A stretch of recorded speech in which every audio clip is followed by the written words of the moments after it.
বাংলাদেশের 4 বলে প্রয়োজন 8 রান। পারবে কি বাংলাদেশ?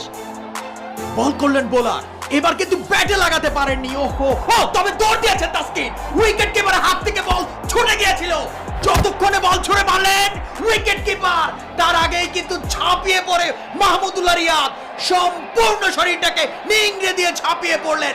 তিনি জানেন এ যুদ্ধে জেতাতে হবে বাংলাদেশকে, আমাদের বাংলাদেশকে। এবার কিন্তু দেখতে পাচ্ছি মেন্টর মাশরাফিকে, সাথে শাকিব, তামিম সবাই কিন্তু বাউন্ডারি কাছে এসে করতালি দিয়ে উৎসাহিত করছে। তুমি পারবে, তুমি পারবে মাহমুদুল্লাহ, তোমার হাত ধরেই আসবে জয়, আমরাও বিশ্বাস করি। 3 বলে বাংলাদেশের প্রয়োজন 7টি রান। বোলার কিন্তু বল করলেন, মাহমুদুল্লাহ উড়িয়ে মেরেছেন, ফিল্ডার কিন্তু দৌড়ে এসে ধরে ফেললেন। তৎক্ষণে কিন্তু 2 বারের মতো জায়গা পরিবর্তন করলেন, অর্থাৎ 2টি রান বাড়ল। বাংলাদেশকে জিততে হলে প্রয়োজন 2 বলে 5 রান।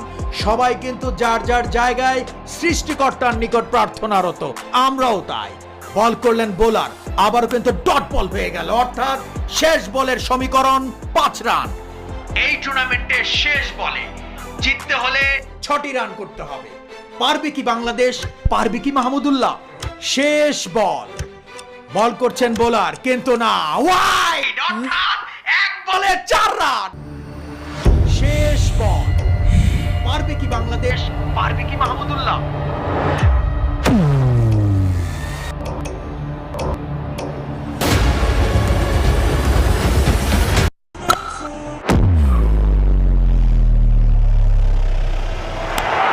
এবং ছক্কা! এই বিশ্ব